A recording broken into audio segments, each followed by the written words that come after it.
Plutôt que d'obéir à la parole de Dieu, David utilisa sa sagesse pour faire monter l'arche de Dieu. Ce fut un échec parce que David s'enorgueillit de son propre arrangement, au point d'entraîner une foule en procession pour conduire l'arche. Dans le livre des Nombres, chapitre 4, il est clairement montré comment l'arche devait être portée. L'arche ne devait pas être transportée dans un chariot. Elle devait être portée sur les épaules des Lévites. David ignora complètement ce détail. Il voulait faire défiler son armée avec ses capitaines et ses chefs. Et tout cela aboutit à un échec. Beaucoup de gens également tirent orgueil du travail de Dieu. Ils ignorent la parole de Dieu et pensent qu'elle est démodée. Ils tirent plutôt orgueil de leur diplôme, de leur philosophie. Et pour impressionner les foules, ils utilisent des moyens mondains et construisent des bâtiments.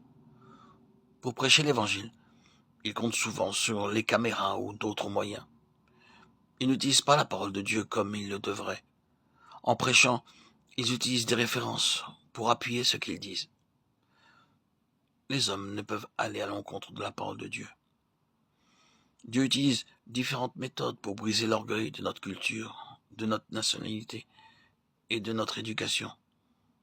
Ce n'est seulement que par l'humilité et une entière obéissance que nous pouvons bâtir la maison de Dieu, uniquement en reconnaissant l'autorité et la royauté de Dieu. Pour montrer cela, le Seigneur Jésus-Christ entra à Jérusalem sur un ânon, comme une humble personne, et non dans toute sa gloire. Nous voyons cet ânon marcher sur les vêtements donnés en son honneur. S'il n'avait pas obéi, mais s'il avait commencé à ruer, il n'aurait pas eu le privilège de marcher superbement sur les vêtements. Quel honneur pour cet ânon.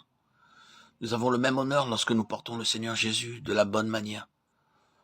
Non que nous ayons droit à quelque honneur en tant que serviteurs de Dieu.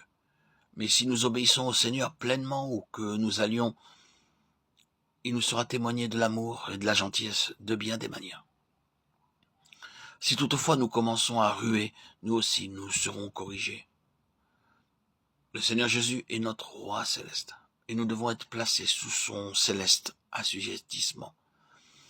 Beaucoup d'entre nous le prêchent comme un prophète et un faiseur de miracles, mais nous ne le prêchons pas comme le roi céleste et le roi de notre cœur.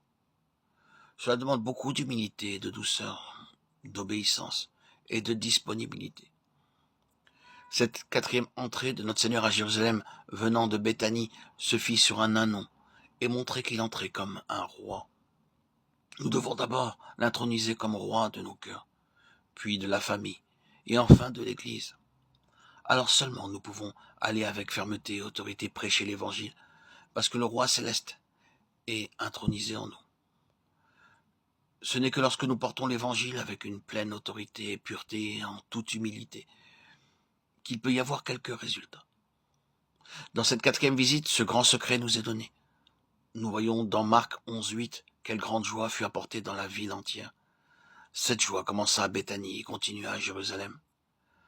Béthanie était un petit village, quand on le comparait à Jérusalem qui était rempli de beaucoup de gens, y compris les scribes, les pharisiens et les gens riches. Mais ils étaient complètement aveugles spirituellement.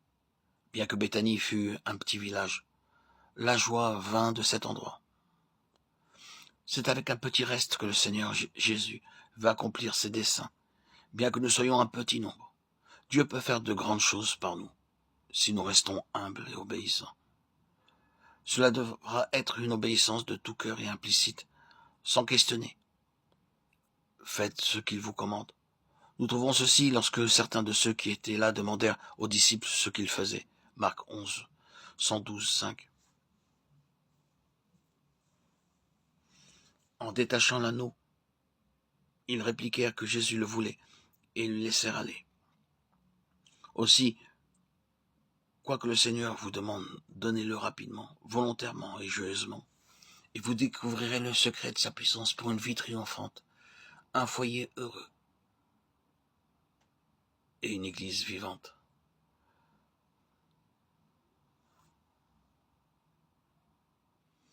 Dans tout ce que vous faites, ne laissez pas le doute, l'incertitude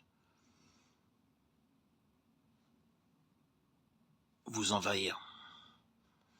Faites tout dans la confiance et la joie d'accomplir l'œuvre de Dieu, la mission qui vous a été accordé, toujours dans l'humilité et l'obéissance.